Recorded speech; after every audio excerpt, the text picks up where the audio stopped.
हैं उस बात पे जो मैं असल में कहना चाह रही थी, और वो बात ये थी कि रोज जब हम कचरे वाले को देते हैं तो कचरा तो बढ़ता जा रहा है। वो पता है ना, हर साल गर्मियों में दिल्ली में जो दिल्ली के बाहर जो कूड़ा इकट्ठा किया हुआ है, कूड़े के ढेर पहाड़ बना हुआ है, उसमें हर साल आग लगती है, हर साल लोग बीमार होते हैं।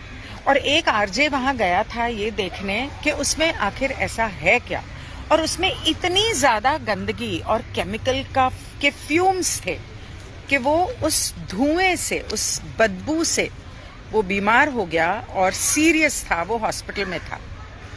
तो क्या ये कोई हम कोशिश नहीं कर सकते कि किसी तरह से हम कचरा कम कर सकें?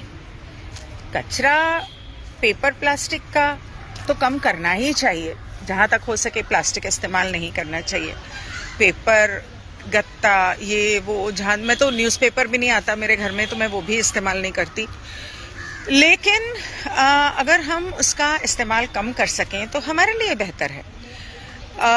लेकिन जो वेट गार्बेज है, फल का, फूल का, सब्जियों का, वो तो ऑर्गेनिक है, मतलब के बायोडिग्रेडेबल है, तो उसे तो हमें मिट्टी में मिला ही सकते हैं, हम उसका इस्तेमाल क्यों नहीं कर सकते? तो मैं क्या करती हूँ, अपने वेट गार्बेज को अलग कर लेती हूँ। मतलब नींबू, संतरा, मौसम्बी, पाइनएप्पल, पपीता, केला, खीरा, ककड़ी, इन सब का जो, और टमाटर, इन सब का जो कचरा है ना, उसे अलग कर लेती हूँ। उसे एक डब्बे में 10, 12, 15 किलो के डब्बे में डालती हूँ। उसके अंदर ऑर्गेनिक चीनी या गुड़ डालती हूँ, उसमें पानी डालती हूँ और उसे 3 महीने के लिए रख देती हूँ। और अगर उसमें पुराना बायो एंजाइम डालूं, जो कि कुछ ऐसा है, तो वो बायो एंजाइम 3 महीने बाद जो बनता है, वो पीने के पानी में अगर आप डालेंगे तो पानी में से केमिकल्स को वो खत्म करता है। खत्म मतलब पूरी तरह से नहीं, शायद उसके लिए थोड़ा ज्यादा डालना पड़ेगा, लेकिन कम करता है।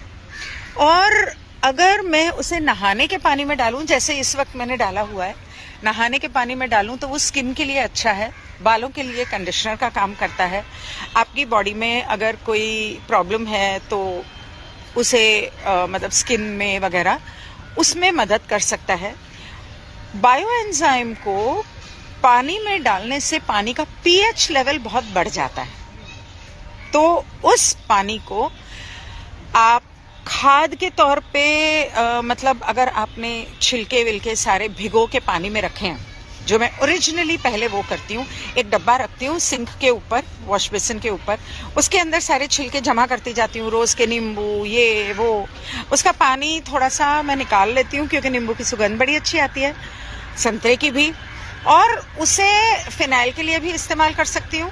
बर्तन धोने वाला साबुन जो बनाती हूँ उसमें भी डाल सकती हूँ, और उसको पौधों में भी डालती हूँ। तो केला और संतरा, नींबू, नीम के पत्ते, इन सब चीज़ों के, पपीता वगैरह जो है, इन सब चीज़ों का जो पानी जो आप बनाते हो, या अगर इन छिलकों को आप पौधों के मिट्टी के अंदर डालते हो, पौधों के नीचे, तो वो खाद का काम करते हैं और कीड़े मकोड़ों को दूर रखते हैं। तो पहले तो मैं 2-3 चीज़ें करती हूँ। एक तो मैं उन छिलकों को छोटा करके उसके मिट्टी में मिला देती हूँ, ऊपर मिट्टी की तय, अंदर ही अंदर वो होता रहता है, उसका जो रस निकलता है वो, और उसके छिलके जो हैं वो खाद का काम करते हैं। हफ्ता 10 दिन तो पानी देने की जरूरत नहीं पड़ती। दूसरा मैं ये करती हूँ कि मैं बायो एंजाइम बनाती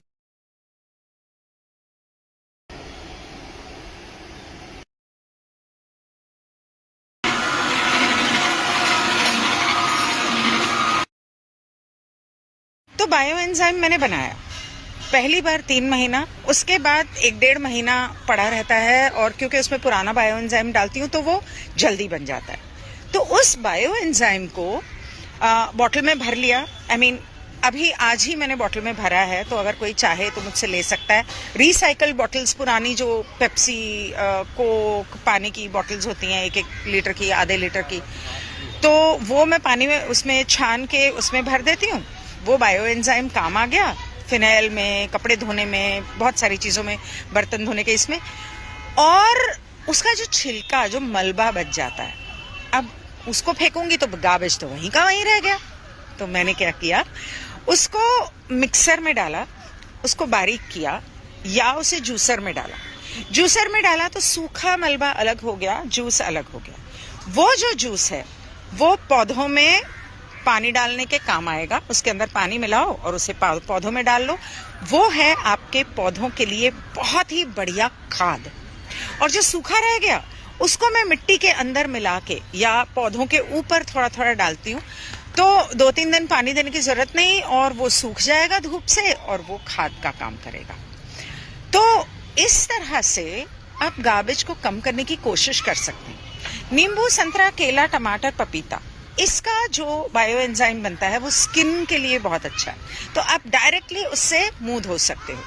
लेकिन मैं एक चीज और करती हूँ और वो ये है, संतरे, नींबू, अदरक, हल्दी, पाइनएप्पल, एप्पल, इन सब के छिलकों से मैंने फ्रूट सोडा, यानी कि वो नॉन अल्कोहलिक बियर कह सकते हो, उसमें कार्बन हो जाता है लेकिन उसमें अल्कोहल नहीं होता, वो बनाया। पीने में इतना स्वाद लगता है और छिलकों से बनता है।